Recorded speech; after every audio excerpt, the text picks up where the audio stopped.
¿Cómo están? Muy buenas tardes, estimadas amigas y amigos del Instituto Latinoamericano de Investigación y Capacitación Jurídica.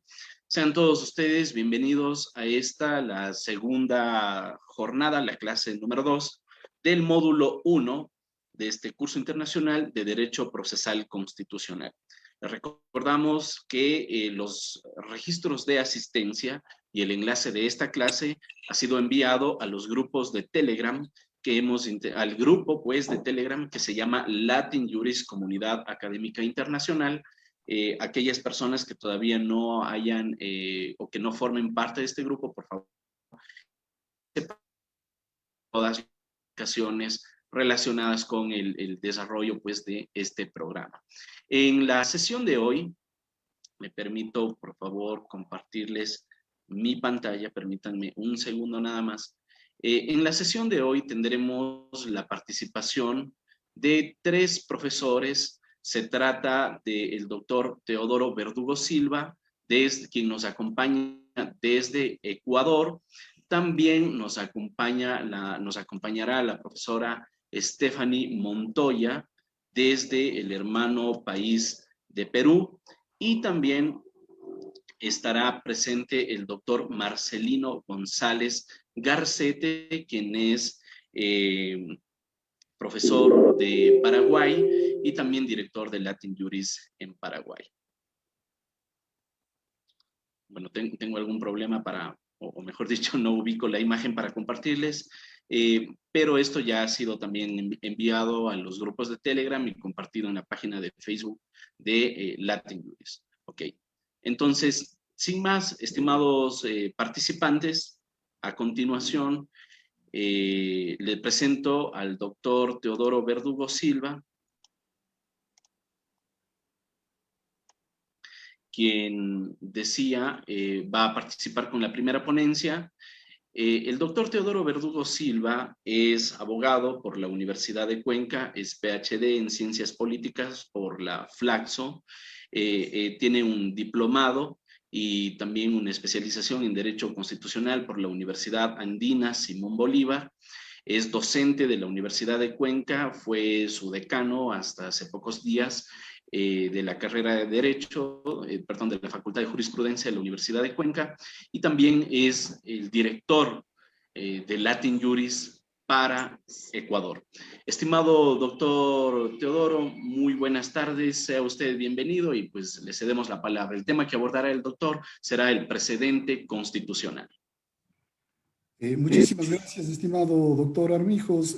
Como siempre, mi profundo agradecimiento a usted, primero por permitirme formar parte de esta gran comunidad de integración jurídica latinoamericana bajo su gran dirección, y también tengo el honor y el gusto de estar a cargo de Latin Juris de Ecuador. Por supuesto, un verdadero honor poder dirigirme en estos eventos que cada vez son de más calidad. Un atento saludo a todos y todas quienes me ven y me escuchan por este medio. Como ya ha comentado el doctor Damián Armijos, se me ha pedido que hable sobre el precedente constitucional. A mí me viene bien hablar sobre ese tema porque actualmente estoy llevando adelante una investigación sobre el precedente constitucional en el Ecuador. Pero tomando en consideración que este sería una temática que tendría que estudiarse, a mi juicio, en un módulo de una maestría, de un doctorado, en un módulo de posgrado, y considerando que aquí tenemos apenas 35, 40, 45 minutos, haré una presentación breve de lo que yo considero son los elementos más importantes del precedente constitucional como tal, ir haciendo algunas advertencias para que entendamos qué es precedente y qué no es precedente, y que además vayamos diferenciándolos de otras instituciones que aparentan ser las mismas, pero efectivamente no lo son. Bueno, primero, tener claro que cuando hablamos de precedente, hablamos también de un sinnúmero de términos relativamente sinónimos. Algunos hablamos de precedente constitucional, otros hablan de jurisprudencia constitucional, otros hablan de sentencias constitucionales obligatorias, otros hablan de jurisprudencia obligatoria y vinculante, y así sucesivamente. Claro, esa sinonimia de varios términos se entiende básicamente por una cuestión que yo voy a tratar de explicar a continuación. Yo les invito a ustedes que para que entendamos de mejor forma lo que es el precedente constitucional, por favor pensemos en estas dos grandes tradiciones del derecho, el derecho romano-germánico, el derecho de la tradición del civil law, y también pensemos del derecho desde la perspectiva del common law o de la tradición anglosajona, ¿no es cierto? Claro, la pregunta o la primera pregunta a resolver es la siguiente. ¿Cuál es el rol que juega el precedente? ¿Cuál es el rol que juega la jurisprudencia vinculante en el sistema romano-germánico francés? ¿Y cuál es el rol que juega el precedente y la jurisprudencia, las sentencias de los jueces de las altas cortes en el sistema anglosajón, sobre todo inglés y norteamericano? Y claro, la respuesta es la siguiente. Cuando hablamos del derecho romano, germánico, cuando hablamos de las cortes de casación de característica y de creación francesa, básicamente sabemos, y esta es a estas alturas una verdad de perogrullo, que la jurisprudencia en estos sistemas jurídicos o en los sistemas jurídicos dependientes o que se derivan de esta gran tradición madre, en estos sistemas la jurisprudencia, como decía hace un momento, juega un papel secundario. Las sentencias de los jueces no son fuente directa del derecho, sino por el contrario, son fuente accesoria del derecho.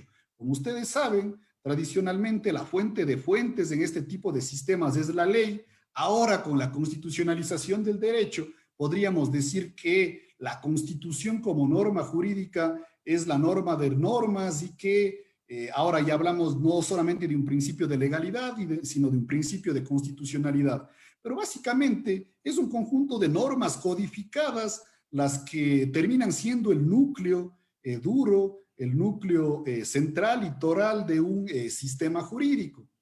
Entonces, vuelvo y repito, si nos preguntamos cuál es el rol que juegan las sentencias de los jueces de las altas cortes o de la jurisprudencia en los sistemas dependientes del civil law, la respuesta es que juegan un rol secundario. Por el contrario, si nosotros nos preguntamos cuál es el rol que juega la jurisprudencia o como se llama de manera más precisa, los precedentes o el sistema de precedentes en los sistemas del common law, básicamente en el sistema inglés, en el sistema norteamericano y en todos los sistemas de las colonias, los sistemas jurídicos que se construyeron alrededor del coloniaje inglés. Básicamente sabemos por el contrario que ahí los precedentes, la jurisprudencia, las sentencias de los jueces de las altas cortes, a diferencia de lo que sucede en el sistema del civil law, tiene una importancia radical, tiene una importancia primaria y el precedente termina siendo una fuente primaria del derecho, una fuente primigenia del derecho. El precedente en los sistemas del common law termina jugando el rol de la ley o ubicándose o desempeñando el rol que la ley tiene, en este caso, en los sistemas del civil law. Entonces, claro, nosotros tenemos que hacer esa gran diferencia, que es una diferencia, digamos, muy probablemente para la mayoría de ustedes obvia y una verdad de perogrullo, pero a mí me viene bien hacer esa diferenciación porque cuando hablamos de precedente constitucional, yo les voy a invitar a ustedes que nos comencemos a pensar no en el sistema de jurisprudencial del common law, del civil law, perdón, sino por el contrario, que comencemos a pensar en el sistema jurisprudencial o de construcción de precedentes del common law, básica y exclusivamente por lo siguiente. Si nosotros nos preguntamos en Latinoamérica, ¿qué es lo que ha pasado para que esta gran tradición del precedente tome gran cuerpo en Colombia a través de la Corte Constitucional Colombiana, tome algo también de fuerza aquí en Ecuador, en Perú a través del Tribunal Constitucional peruano y en otras latitudes? Básica y exclusivamente se debe a que en varios países, entre otros, tengo que hablar de mi país, de Ecuador, se ha producido lo que profesores y tratadistas como el doctor Pablo Alarcón Peña llaman estos traslapes, o hay básicamente una modificación, o mejor dicho, hay una especie de inserción de instituciones ajenas de la tradición respectiva que se insertan en nuestros sistemas jurídicos. Lo que quiero decir es lo siguiente, que con los procesos de cambio constitucional que se vienen llevando adelante, especialmente en Latinoamérica, Brasil en el 88, Perú en el 93, Colombia en el 91, Argentina en el 94, de alguna forma, aunque no total, Ecuador en el 98, Venezuela en el 98-99, Bolivia en el 2008-2009, Ecuador en el 2008-2009, las cortes constitucionales comienzan a jugar un rol y los constituyentes o quienes elaboraron o cambiaron estas constituciones comienzan a otorgar a las cortes constitucionales, a los tribunales constitucionales, a las salas de lo constitucional de las cortes supremas de justicia de los diferentes países, especialmente los de carácter federal como Brasil, Argentina y México, se comienzan a otorgar a estos cuerpos colegiados determinadas potestades que terminan incluyendo en este gran abanico institucional de la justicia constitucional instituciones cuya raigambre no es necesariamente o cuya ascendencia no es del civil law, sino por el contrario, del common law. Eso sucede en Colombia, eso sucedió en Perú, eso sucedió en Ecuador y en otras latitudes, cuando, por ejemplo, aquí en el Ecuador, el constituyente ecuatoriano del 2008 abre la posibilidad o abre la puerta para que los jueces de la Corte Constitucional puedan emitir precedentes constitucionales. Y claro, comienza en estos sistemas como el ecuatoriano, como el peruano, como el colombiano, se da una especie de cohabitación entre dos sistemas jurisprudenciales.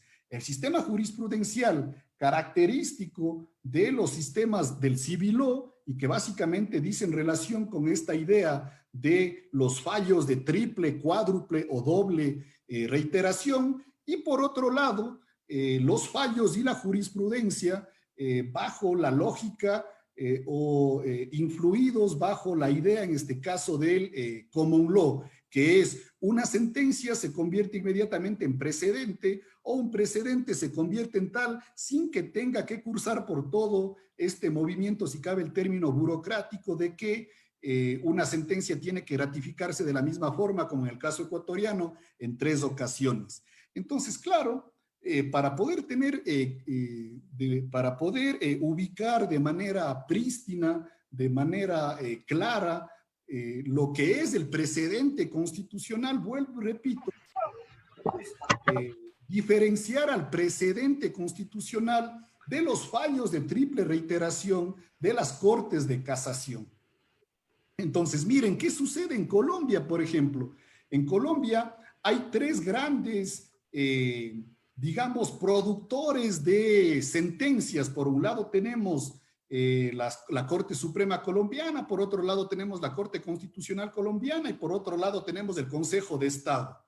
El gran intérprete de la norma constitucional es la Corte Constitucional, el órgano más alto de la justicia administrativa es el Consejo de Estado y el órgano más alto de la justicia ordinario termina siendo la Corte Suprema, ¿no es cierto? Acá en el caso ecuatoriano, aunque el constituyente ecuatoriano del 2008 habló de la posibilidad de crear un equivalente al Consejo de Estado colombiano, no se terminó instituyendo, pero acá en el Ecuador básicamente tenemos también 3 órganos burocráticos que crean jurisprudencia del más alto nivel. Por un lado tenemos la Corte Nacional, que hasta hace pocos años o antes de la Constitución del 2008 se llamaba Corte Suprema de Justicia. Por otro lado tenemos la Corte Constitucional, que hasta 2008 se llamaba Tribunal Constitucional, y por otro lado tenemos el Tribunal Contencioso Electoral. La Constitución y las leyes orgánicas de cada una de estas instituciones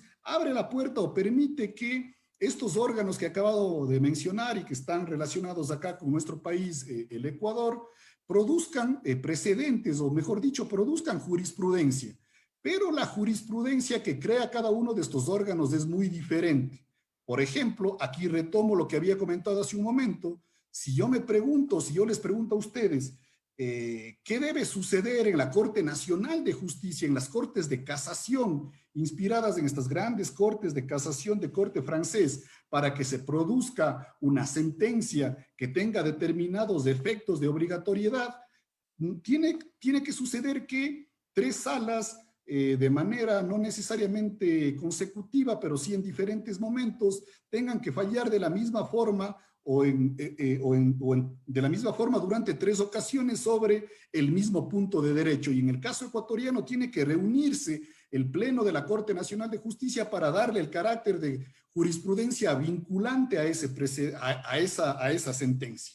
De todas formas, sin embargo, esa sentencia construida en el ámbito de la Corte Nacional de Justicia no es una jurisprudencia obligatoria al estilo del precedente constitucional ecuatoriano, donde en el caso del precedente constitucional, cuestión que sucede lo mismo en Colombia y en Perú y en otras latitudes, no es necesario que el precedente constitucional para constituirse como tal tenga que haber pasado por este proceso de formación de triple, de doble, de cuádruple o de quíntuple reiteración, sino una sentencia se convierte ya en un precedente obligatorio de manera inmediata. Entonces, claro, estas cuestiones que por supuesto son perogrulladas para ustedes, son cuestiones obvias, tienen que ser repetidas y pido disculpas por probablemente estar hablando de cuestiones obvias, pero estas cuestiones tienen que repetirse, tienen que manifestarse, tienen que clarificarse, para sobre todo saber de qué estamos hablando por lo menos o de qué estoy yo tratando de hablar en este momento. Y básicamente yo estoy hablando en este caso del precedente constitucional,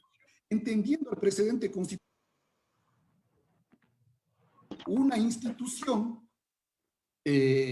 como una institución que básicamente permite a los jueces de la Corte Constitucional resolver determinados problemas jurídicos, pero a la vez de que resuelven problemas jurídicos, les permite crear derecho. Entonces, ¿cuál es la gran diferencia? Y ahí paso a otro tema relacionado con de lo que estamos hablando, por supuesto. ¿Cuál es la gran diferencia entre la jurisprudencia de las Cortes de Casación típicas del Civil Law con los precedentes o la jurisprudencia de las Cortes Constitucionales bajo la influencia, en este caso, de la tradición del Common Law? Básicamente la diferencia es de que para la tradición del Civil Law, la jurisprudencia tiene un valor eminentemente persuasivo, no tiene un valor obligatorio en el estricto sentido de la palabra. Lo que quiero decir es lo siguiente: los fallos de triple reiteración, por lo menos en el caso ecuatoriano, sirven para persuadir a los jueces, pero no necesariamente un problema jurídico va a ser resuelto por un nuevo juez tomando en consideración o basándose única y exclusivamente en esa sentencia. En cambio, cuando hablamos del precedente constitucional, hablamos de una jurisprudencia o hablamos de una sentencia que no solamente tiene valor persuasivo, sino tiene más bien valor obligatorio, y de hecho la inobservancia o el incumplimiento de esa obligatoriedad puede traer como consecuencias, y en el Ecuador hay casos al respecto, hay determinado caso que aconteció por lo menos con la Corte Constitucional inmediata anterior a la actual, donde que el juez que incumple en la aplicación de esa sentencia puede ser destituido, por ejemplo. Entonces, dejando claro esto, aquí básica y exclusivamente nos vamos a concentrar y vamos a hablar del precedente constitucional, entendida como una institución que se encuentra traslapada, que se encuentra inserta en los sistemas constitucionales latinoamericanos, pero cuyo origen no deviene de nuestra tradición madre, que es el Civil Law, sino por el contrario, de una tradición diferente, que en este caso es el Common Law. Esto trae como consecuencia una especie de mistura, de mestizaje, de nuevas características que van obteniendo nuestros sistemas de justicia constitucional. Muy bien, aclarada esta cuestión, a su vez debemos ensayar una definición de precedente. Y para eso voy a utilizar una definición bastante escueta, pero no por eso necesariamente sencilla, y que fue dada por parte del desafortunadamente ya fallecido el gran profesor, el procesalista, el doctor Miguel Etarufo, quien decía más o menos lo siguiente, que el precedente, por lo menos desde la perspectiva inglesa y norteamericana, es aquella sentencia catalogada como tal, es decir, como precedente por el segundo juez que conoce dicha sentencia. Quiero explicar esta cuestión que aparentemente es fácil, pero que acarrea algo de complejidad. ¿Por qué un precedente se llama precedente? Porque precisamente el precedente viene de la palabra preceder, y preceder significa que algo es anterior a determinada cuestión. Entonces, Miguel Etarufo, ¿qué nos dice? Miren, en Estados Unidos y en Inglaterra, por ejemplo, se produce un problema jurídico en el año 2015. Y el problema jurídico se puede, en este caso, dibujar mentalmente bajo la siguiente idea. El problema jurídico puede manifestarse así: A más B más C igual, Miguel Tarufo nos diría, A más B más C es igual a Z. Z es la solución que se dio en el 2015 a un problema jurídico llamado A más B más C. Muy bien. Resulta que en el 2021, en enero del 2021, vuelve a aparecer un problema jurídico que puede graficarse de la siguiente forma: A más B más C. ¿Cuál sería la respuesta? Miguel Tarufo nos diría, bueno, desde una lógica del precedente inglés y norteamericano, lo que tendría que hacer el juez es lo siguiente: tendría que preguntarse, este problema jurídico que yo estoy conociendo en el 2021, ¿ya se ha producido o ha emergido antes? Y claro, se supone que el juez conoce el derecho y el juez o sus asesores, etcétera, etcétera, le podrían decir, miren, este problema del 2021, A más B más C igual incógnita, ya apareció en el 2015 y se resolvió a esa incógnita, se despejó esa incógnita y se dijo que era Z. Entonces, ¿qué es lo que dice Miguel Tarufo? Es el juez del 2021 el que decide que la sentencia del 2015 sea un precedente. ¿Por qué? Porque la sentencia del 2015 precede a la del 2021 y en ese momento es el segundo juez el que decide que dicha sentencia sea precedente. Esto es muy importante porque si es que nosotros nos preguntamos qué sucede en el caso colombiano, qué sucede en el caso peruano, qué sucede en el caso ecuatoriano, normalmente nuestros precedentes se llaman precedentes, pero no hacen honor a la palabra precedente, porque fíjense, en el caso ecuatoriano, los precedentes son dictados ya de manera directa por la Corte Constitucional. Es decir, la Corte Constitucional emite una sentencia y de manera expresa esta sentencia tiene el carácter de precedente constitucional obligatorio y tendrá que ser respetada en tales y tales condiciones. Es decir, no es un nuevo juez el que decide utilizar determinada sentencia para darle la característica de precedente. Y por supuesto, yo creo que eso es muy importante para tomar en consideración. Y claro, y si es que uno se pregunta, bueno, ¿por qué acontecen esas diferencias? Y básicamente es porque cuando se producen estas traslaciones, estos traslados, este uso de instituciones tradicionalmente ajenas a nuestra tradición y que se las inserta en nuestro sistema jurídico, no necesariamente van a funcionar de manera exacta de cómo vienen funcionando de su lugar de origen, sino que comienzan a mutar, comienzan a cambiar y comienzan a tener determinadas características. Precisamente eso es lo que estoy tratando de estudiar actualmente, como les había comentado al inicio de mi intervención.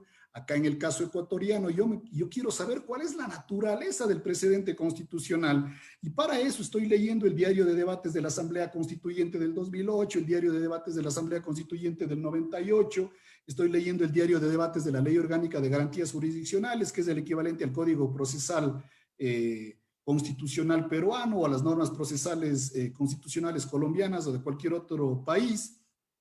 Y también estoy leyendo sentencias de las cortes constitucionales que han venido funcionando, las diferentes configuraciones y composiciones en el Ecuador desde el 2009, por lo menos hasta el momento he logrado hacerlo hasta el 2018 para ir entendiendo qué mismo es el precedente en el caso ecuatoriano. Se sabe de manera clara que el constituyente se inspiró en esta institución anglosajona, probablemente cuando insertó esta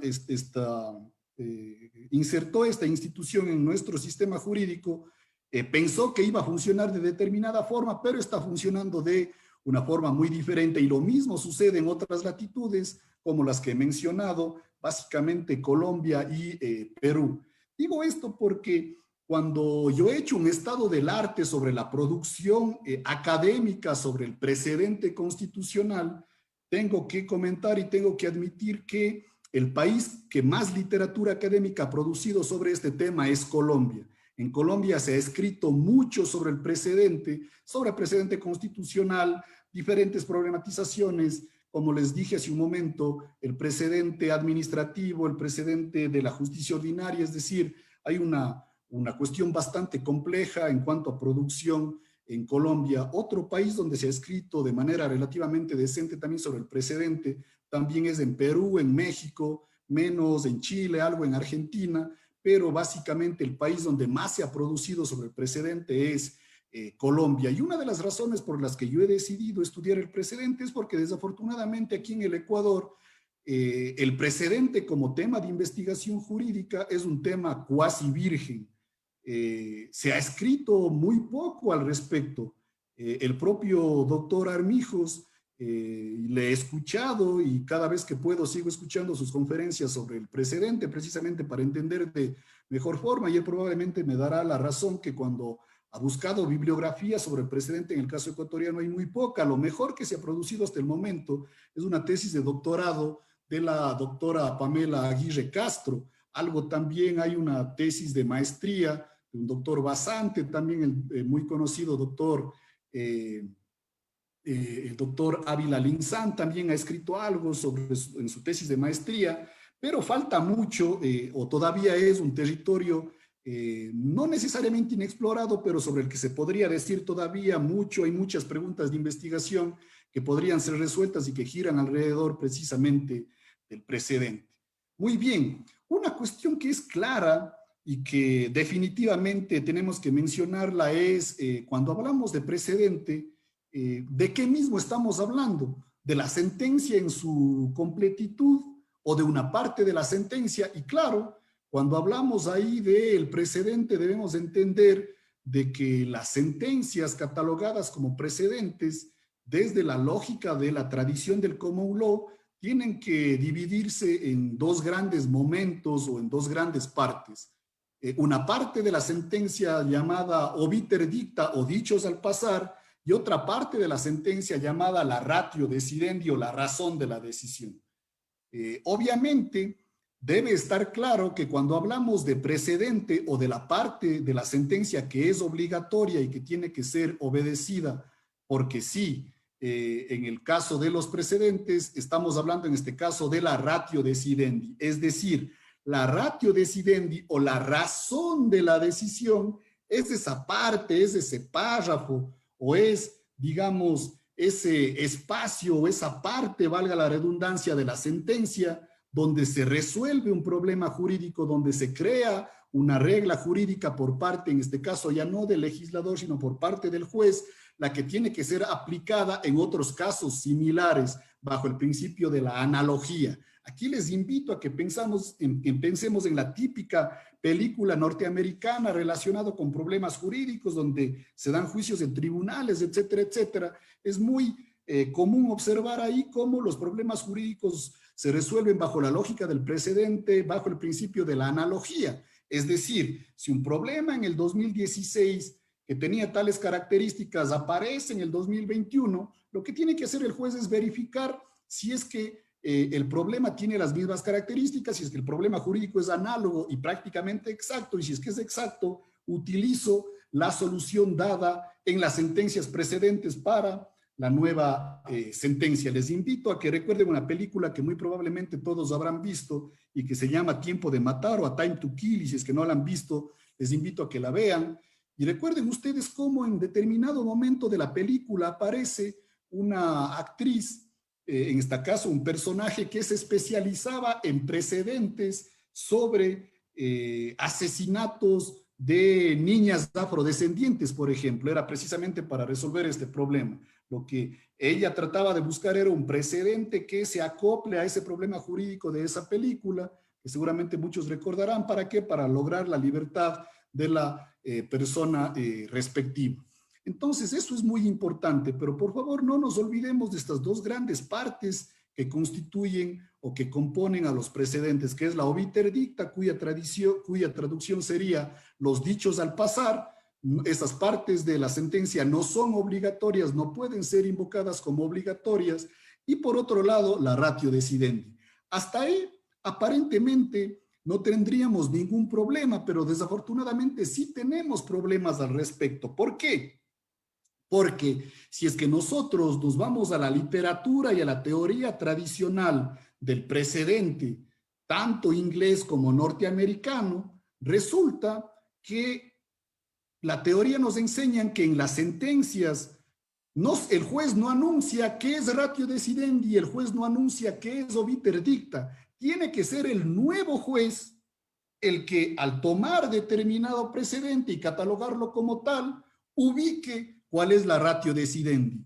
Y se ha escrito muchísimo, hay discusiones hasta la actualidad en la que básicamente lo que se discute es cómo ubicar una ratio decidendi, qué parte de la sentencia es o no ratio decidendi. Y precisamente ahí radica toda la riqueza de la discusión del derecho, sobre todo del derecho constitucional en Norteamérica y en la tradición anglosajona, ¿no es cierto?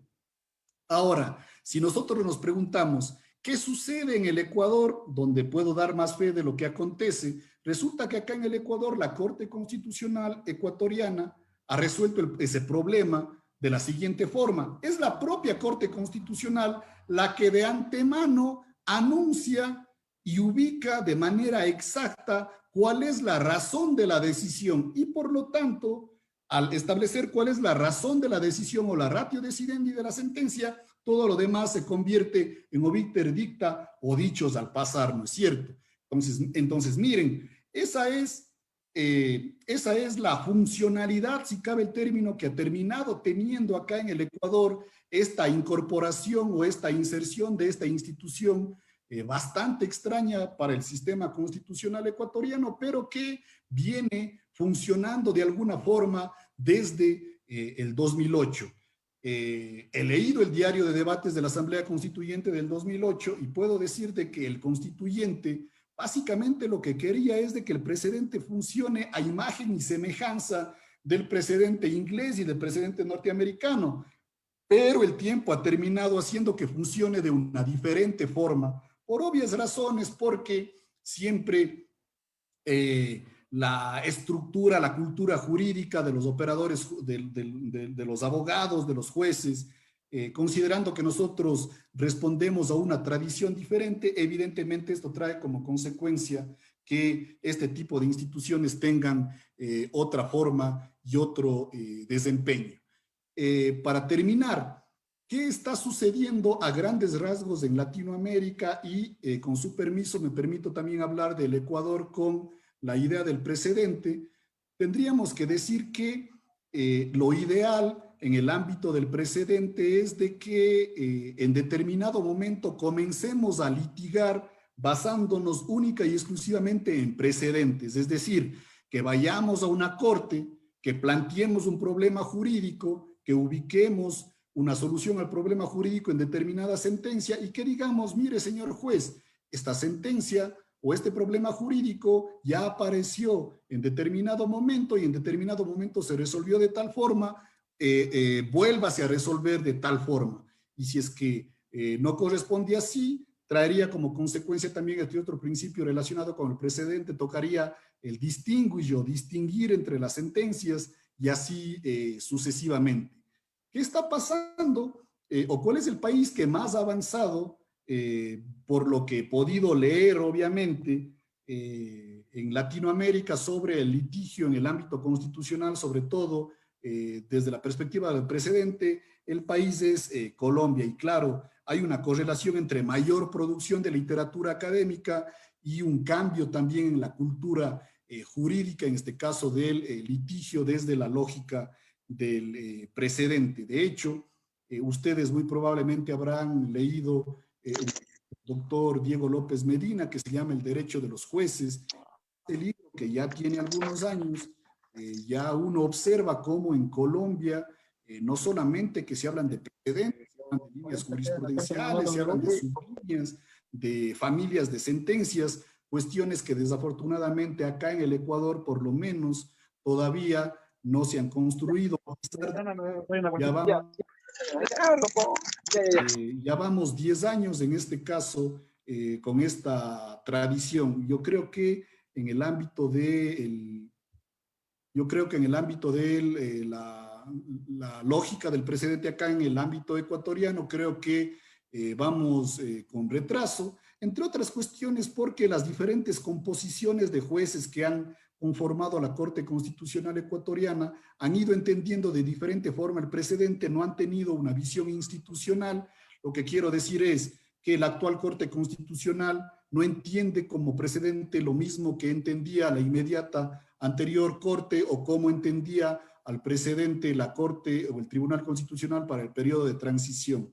Entonces, ese tipo de problemas, podríamos decir, no permite que madure y que desarrolle este tipo de instituciones. De todas formas, y ahora sí, para terminar, creo que es claro también tomar en consideración que el precedente constitucional está basado y está asentado en una idea muy potente, y es la idea del stare decisis. El stare decisis et quieta non movere. ¿Qué quiere decir eso? Que los nuevos jueces tienen que someterse al estado de la decisión. Una sentencia con el carácter de precedente debe ser respetada, no puede ser desobedecida así porque así. Y obviamente esa obediencia deviene de este principio del stare decisis, es decir, de que hay que atenerse a lo ya decidido.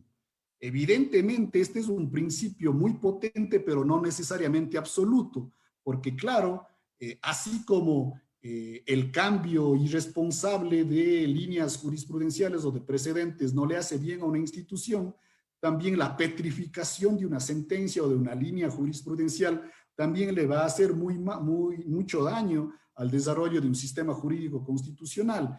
Entonces, obviamente, la idea del stare decisis es de que una sentencia debe mantenerse con determinada fuerza obligatoria, única y exclusivamente hasta que aparezcan mejores argumentos o mejores mecanismos de solución a un mismo problema jurídico. Y solo argumentando de esa forma podría darse el cambio, pero tiene que ser un cambio, si cabe el término, y aunque parece contradictorio, en el ámbito de la estabilidad. La idea de estabilidad y cambio tienen que ir de la mano y tiene que haber ahí una interrelación lo más racional posible. Creo que también debemos tomar en consideración que, si bien yo me he limitado a hablar acá del precedente constitucional, si leemos, por ejemplo, a juristas como el profesor Baquero de Chile, de la Universidad Austral de Chile, él hace un abordaje, a mi juicio, bastante heterodoxo, por ejemplo, de los precedentes. Estoy hablando de Álvaro Baquero. Él hace un abordaje básicamente heterodoxo, porque él entiende como precedente básicamente a cualquier sentencia emitida por cualquier juez de cualquier nivel y que sean sentencias que luego son obedecidas. Acá estamos hablando desde una perspectiva un poco más conservadora, aunque yo personalmente no me considero un conservador en el ámbito constitucional, sino más bien tratando de entender cómo se ha venido dando la lógica de los precedentes, y he entendido o entiendo como precedentes acá en el caso ecuatoriano, o lo que se observa, lo que sucede en Perú, en Colombia, en Argentina, en México, como sentencias emanadas de los altos tribunales, Corte Constitucional Ecuatoriana, Tribunal Constitucional Peruano, Corte Constitucional Colombiana, Sala de lo Constitucional de la Suprema Corte de Justicia de los Estados Unidos Mexicanos, y así sucesivamente. Eso es todo de mi parte, quedo a las órdenes, espero haber aportado de manera relativamente aceptable con algunas cuestiones, y cualquier error de antemano les pido muchas disculpas, y nuevamente muchas gracias por su tiempo, por escucharme, y nuevamente a usted, estimado doctor Armijos, por permitirme participar en estos eventos. Muchísimas gracias. Muchísimas gracias a usted, estimado doctor. Y bueno, tenemos por aquí levantada la mano por parte de Kevin Sinfreire. Le cedemos el uso de la voz para preguntar. Ok, bueno, buenas noches, muchas gracias, doctor, por su excelente ponencia. Y quería yo preguntarle algo, y es que en los últimos años en Latinoamérica, como lo habíamos manifestado usted también, el precedente es muy importante, que incluso gracias al precedente se ha modificado normativa y se ha avanzado en derechos.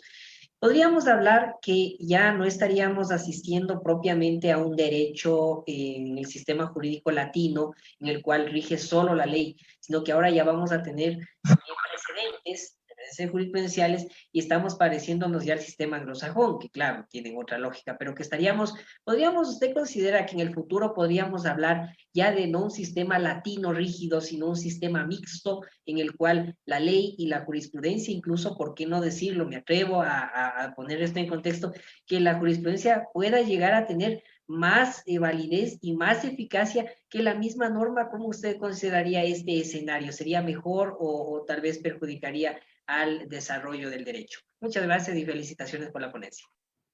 Muchas gracias a usted. Su pregunta es muy buena, su pregunta es compleja y espero estar en las condiciones para responder, puesto que su interrogante dice relación con varios problemas que forman parte del mismo. Bueno, no cabe duda que nosotros seguimos siendo, por obvias razones, tributarios de esta tradición madre que es del derecho romano germánico. El hecho de que durante estas últimas décadas se hayan venido insertando en nuestro sistema jurídico instituciones que son ajenas al sistema romano germánico y provenientes de otras tradiciones como el common law, a mi juicio no significa que necesariamente nuestro sistema se haya deslatinizado, me permito utilizar el término que usted ha mencionado. De todas formas, yo creo que sí debemos entender en este caso, y aquí acudo a las enseñanzas del doctor Pablo Alarcón Peña, que en su libro denominado Una metodología comparativa crítica aplicada al sistema constitucional ecuatoriano, él precisamente hace un estudio de la interrelación entre las diferentes tradiciones del derecho que cohabitan en el mundo. No solamente el common law, no solamente el civil law, sino la familia del derecho soviético, el derecho islámico y así sucesivamente. Y claro, una de las cuestiones que nos enseña el doctor Alarcón es de que no podemos hablar en el estricto sentido de la palabra en la actualidad, a propósito de lo dicho por el doctor Freire, de sistemas puros en el estricto sentido de la palabra.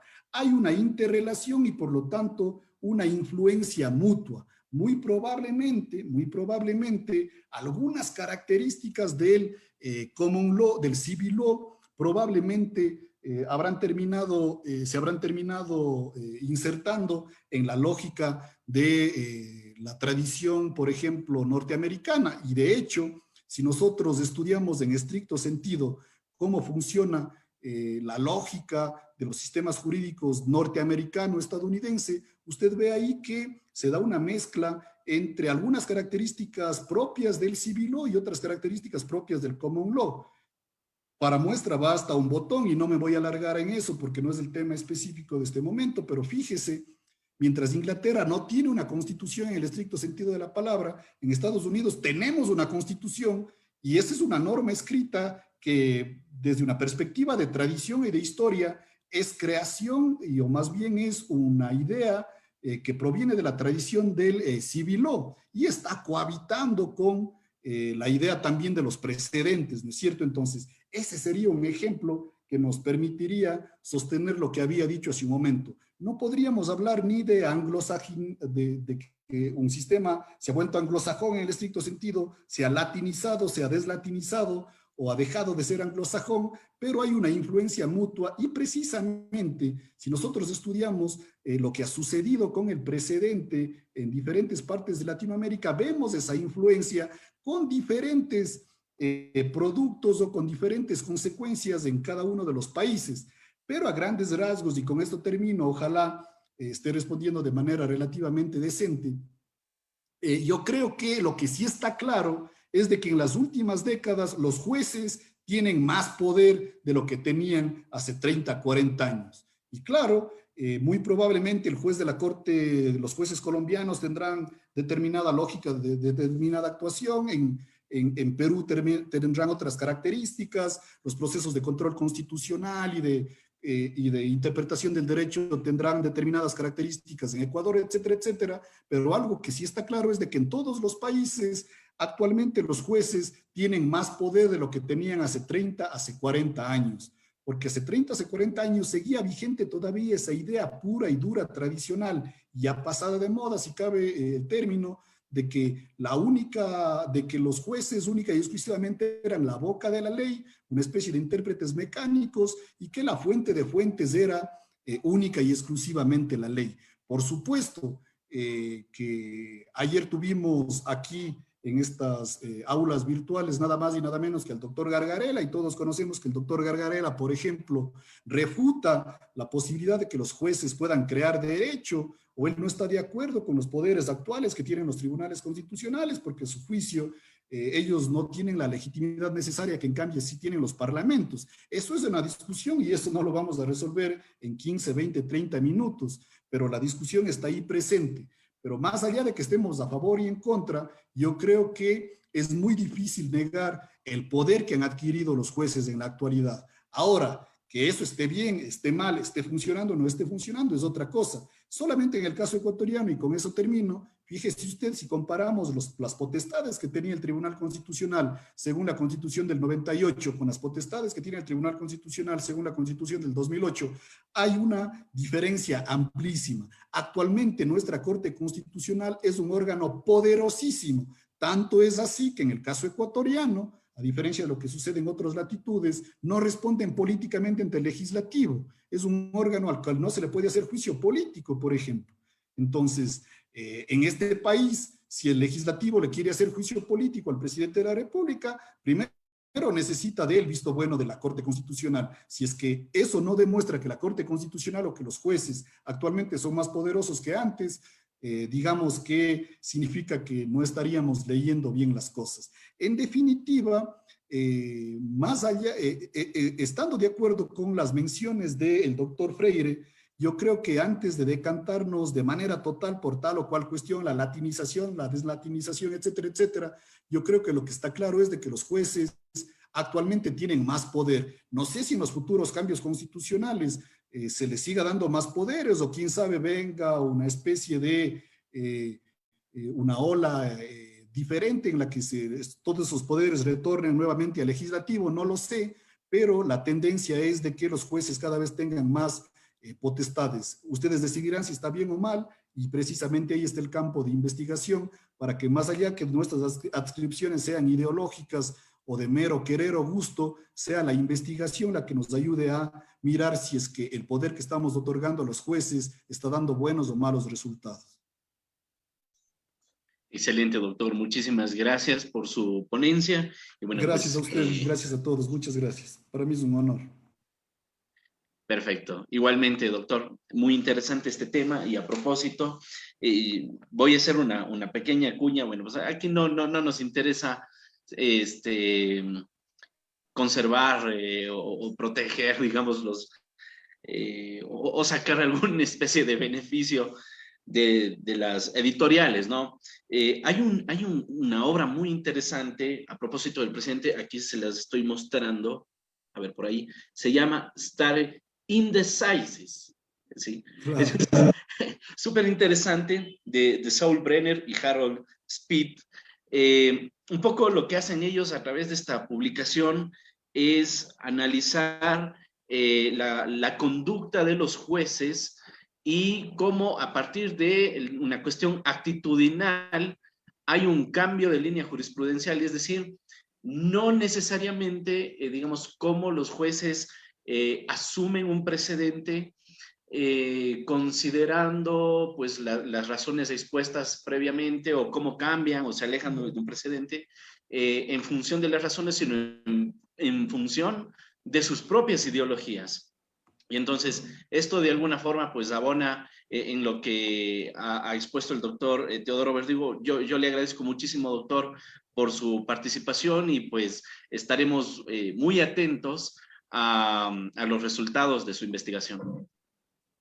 Nuevamente, muchas gracias. Para mí es un honor y un gusto. Yo disfruto mucho, en este caso, hablar. No necesariamente ha sido un diálogo, pero se aprende y ojalá algunas cuestiones que he dicho les sirva a ustedes para acrecentar aún más sus conocimientos.